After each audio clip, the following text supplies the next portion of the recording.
They took the same bus every morning. They called the 73-year-old driver Grandpa, mocked him for driving slowly. Until that day when they were about to crash, the old driver's war reflexes saved all their lives, and his Navy Cross medal that no one knew about was finally revealed. Welcome to Living Stories. Before we begin this powerful story, tell me in the comments which city you're watching from today. And if you believe stories like this need to be remembered, hit that subscribe button and help us keep these voices alive. Memphis City buses started their routes at 6:30 a.m. Route 42 was the city's busiest line. From downtown to suburban areas, everyone from university students to office workers used this route. And for 15 years, the driver of this route had always been the same person, Charlie Bennett, 73 years old, gray-haired, calm-eyed man. Every morning at exactly 6:15, he would take his place in the garage, check his bus, and start the day with slow but confident steps. His blue uniform always clean, his driver's cap always straight. He never rushed, never got angry. But passengers didn't like Charlie, especially the young ones. "Drive faster, Grandpa," they would shout from the back. "Dude, speed up. We're going to be late for university." "Who drives this slow?" Charlie would never respond to any of them. He would just look in the rearview mirror, smile silently, and continue on his way. Because he had seen very different things 50 years ago. And now he knew that the most valuable thing was life. Marcus Williams was a 19-year-old university student. Every morning he would board the same bus and hassle Charlie. Making fun of the old driver with his friends was entertainment for them. "Grandpa, you could retire now," Marcus would say. "Leave this job to young drivers."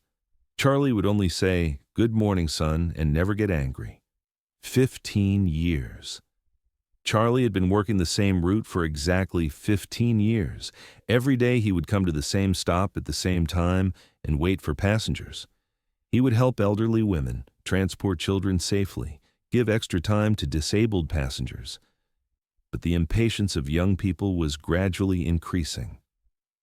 "Why is this man so slow?" they would complain. "Isn't there another driver on this route?" Janet Rodriguez, the manager working at Memphis Transit Authority, was receiving complaints about Charlie. But whenever she looked at Charlie's file, she would see the same things. Not a single accident in 15 years, not a single negligence, perfect safety record. "Charlie, complaints are coming from young people," she had said one day. "I know, Janet," Charlie had said calmly, "but I'm here for safety, not for speed." "Don't you ever get angry?" Charlie had thought for a while. "I was impatient when I was young too. Time taught me what's valuable." Janet had been curious. "What did it teach you?"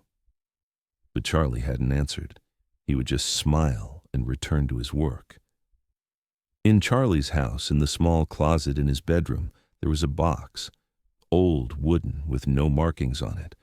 Inside were photographs, letters, and a medal, shiny, heavy, with Navy Cross written on it. 1967 to 1971, Vietnam. Charlie was 22 years old then. He had served as a Navy SEAL. In the Mekong Delta, in hellish swamps, he had risked his life to save his friends.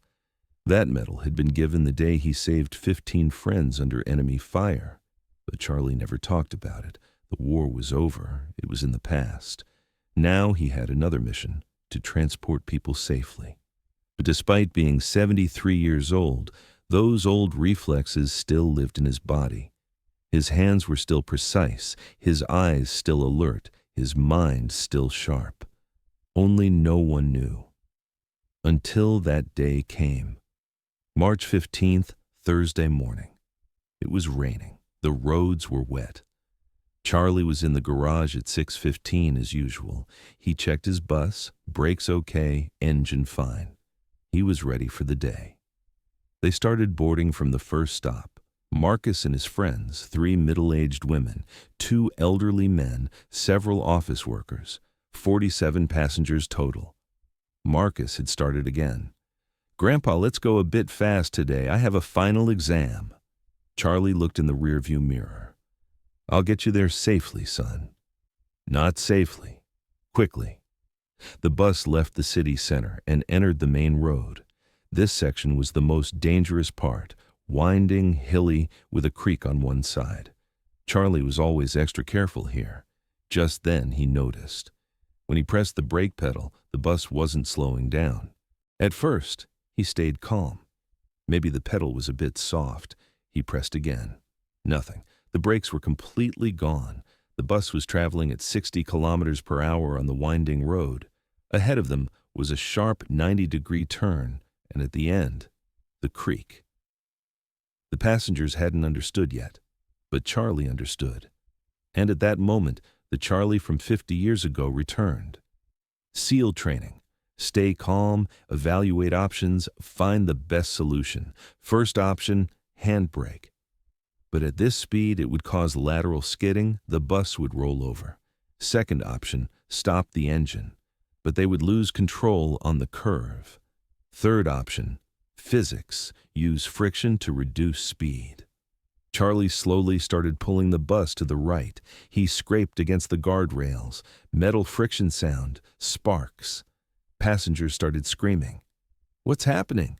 Stop! The brakes are gone!" Charlie shouted. "Stay calm, I'll handle it."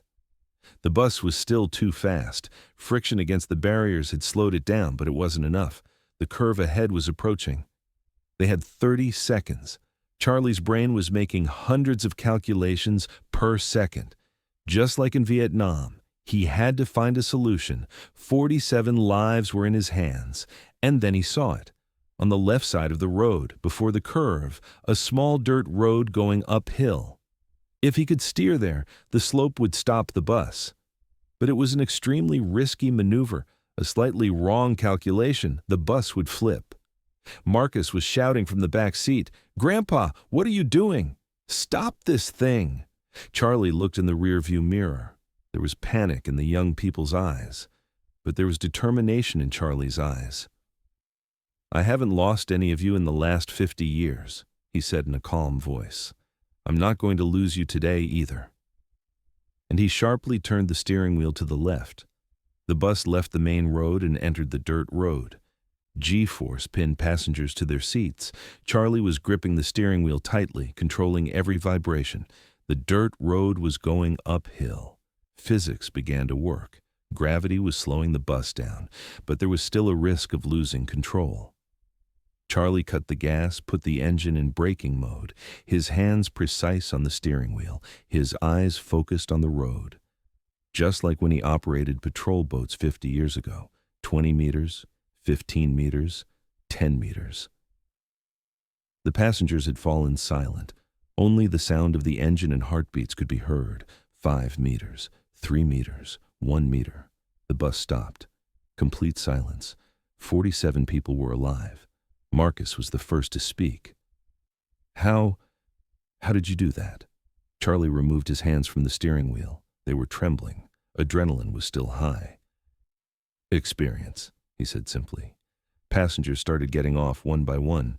Everyone was looking at Charlie with different eyes. This man had just saved 47 lives. Emergency services came. Police, ambulance, fire department. They questioned Charlie.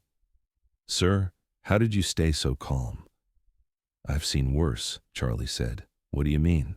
Charlie didn't answer, but when his wallet opened, the police officer froze. Inside was an old ID card. Charlie Bennett, U.S. Navy SEAL, Vietnam War. "Sir, were you a SEAL?" Charlie nodded. "A long time ago." That evening, local news covered the story.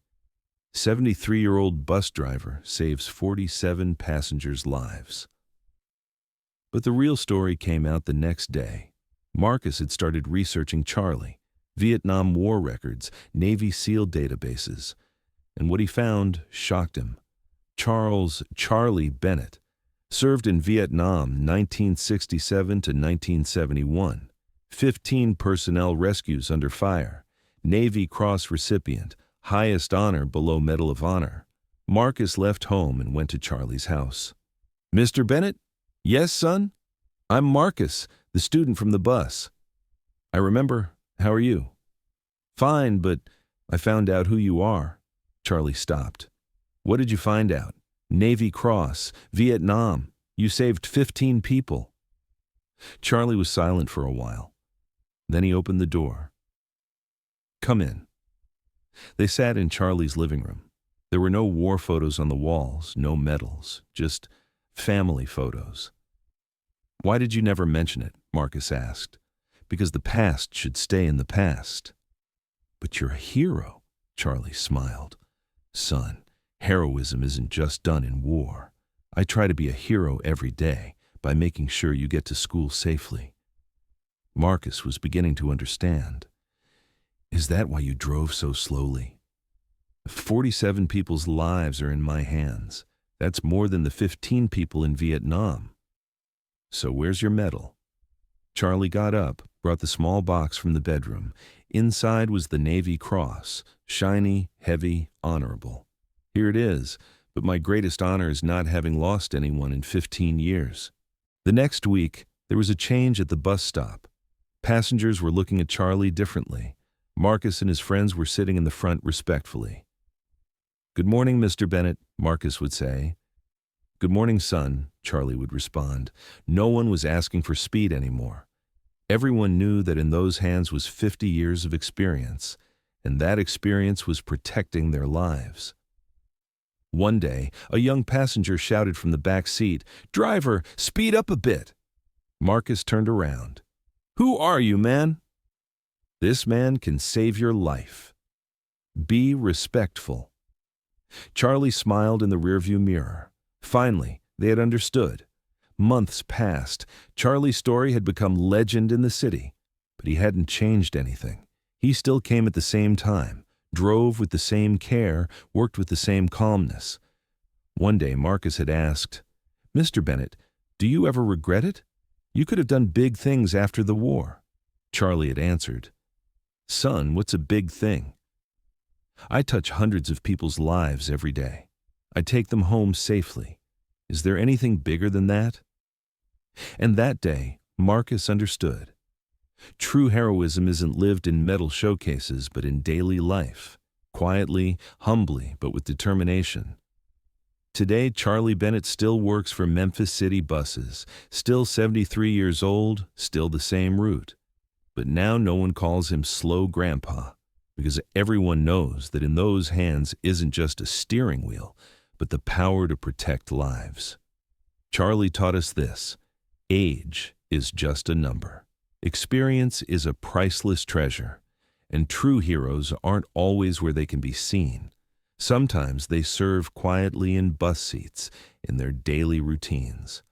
Most importantly, no one should be underestimated. That old man, that quiet woman, that humble worker, who knows what stories they carry. So have you ever encountered someone like Charlie Bennett, someone who was looked down upon but actually had a great past? Share their names in the comments, tell their stories. Because at Living Stories, we believe that the most powerful stories don't shout, they wait. The most valuable people aren't flashy, they're real. If this story moved you, subscribe and share. Help the voices of people like Charlie be heard until we meet in the next story. And remember, if you encounter an elderly driver on a bus, look at him with a little more respect. Maybe there's not just experience behind that steering wheel, but heroism too.